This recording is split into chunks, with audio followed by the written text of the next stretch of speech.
So మనము చాలా రకాలు ఫిట్స్ అయితే ఉంది అని చూసాం కదా. సో ఎన్నెన్ని రకాలు ఉన్నాయి అనేది అయితే చూద్దాం. సో మామూలుగా జనరలైజ్డ్ సీజర్స్ అని అయితే అంటారు. సో జనరలైజ్డ్ సీజర్స్ అంటే ఏంటి అంటే, ఇప్పుడు ఫిట్స్ వస్తుంది కదా. సో ఫిట్స్ ఎందువల్ల వస్తుంది?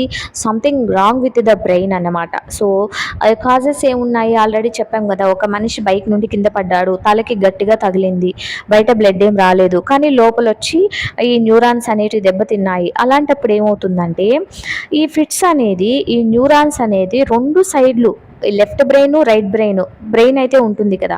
So left side of the brain, right side of the brain, both sides నుండి ఆ, ఈ న్యూరాన్స్ అనేటివి కట్ అయిపోవడం వల్ల ఏమవుతుందంటే జనరలైజ్ సీజర్స్ అనేది అంటాం అన్నమాట. సో ఈ జనరలైజ్ సీజర్స్ అనేటివి బ్రెయిన్ నుండి రెండు పక్కల నుండి ఎఫెక్ట్ అనేది ఉంటుందన్నమాట. సో ఈ జనరలైజ్ సీజర్స్లో పిల్లలు ఎలా ఉంటారంటే, ఏం మాట్లాడరు అన్నమాట. ఏం మాట్లాడకుండా వాళ్ళు ఆడుకుంటున్నారు అనుకోండి, అలాగే కామ్గా అయిపోతారు, చేతులు కాళ్ళు కదిలించకుండా కామ్గా అయిపోతారంట అన్నమాట. సో ఇది ఎలాంటి పిల్లలకు వస్తుందంటే, చిన్న పిల్లలకు వస్తుంది. మోస్ట్లీ చిన్న పిల్లలకు వచ్చి 5 to 10 minutes ఉండేసి మళ్ళీ నార్మల్ అయిపోతారన్నమాట. సో సెకండ్ వన్ ఏంటి అంటే ఫోకల్ సీజర్స్.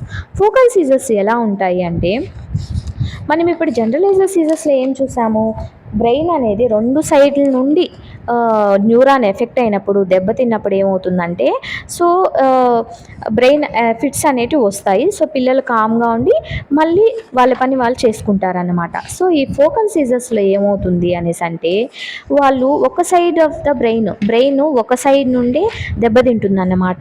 సో ఒక సైడే బ్రెయిన్ దెబ్బతిన్నప్పుడు ఈ ఫోకల్ సీజర్స్ అనేటివి వస్తాయన్నమాట. సో వీటిల్లో ఏం చేస్తారంటే, పిల్లలు కాసేపు ఒక 5 to 10 minutes అలా ఉండి ఆ సీజర్స్, ఆ రియాక్షన్ అనేది ఉండి మళ్ళీ నార్మల్ అయిపోతారన్నమాట. Yeah. So third one absence seizures అన్నమాట. సో అబ్సెన్స్ సీజర్స్ అంటే ఎలా ఉంటాయి అంటే, సపోజు పిల్లలు ఆడుకుంటా ఉన్నారు, సడన్గా ఏం చేస్తారంటే, సడన్గా చేసే పని ఆపేసి గొమ్మగా అటు ఇటు చూస్తారన్నమాట. కళ్ళు మాత్రమే ఒక దగ్గరే స్టేట్ చేస్తూ ఉంటారన్నమాట. సో దాన్ని ఆబ్సెన్సిక్ సీజర్స్ అని అయితే అంటారు. So third one atonic seizures. Atonic seizures అంటే ఏంటి అంటే, ఈ ఈ మనకు మజిల్స్ అయితే ఏవైతే ఉంటాయో అవి రియాక్ట్ అవుతాయన్నమాట. సపోజు అటోనిక్ సీజర్స్లో మనం ఏం చూడగలమంటే, ఒక బాబు నిలబడుకున్నాడు, సో ఇది ఎఫెక్ట్ అయినప్పుడు సడన్గా కింద పడిపోతాడు అనమాట. సో నిలబడుకునే అంత ఛాన్సు బేబీకి ఉండదు అనమాట.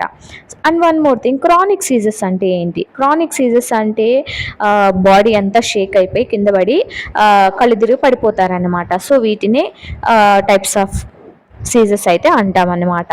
యా. సో తర్వాత వీటికి ఆన్సెట్ ఎప్పుడు ఉంటుంది అనేసి అంటే, మ్యాక్సిమం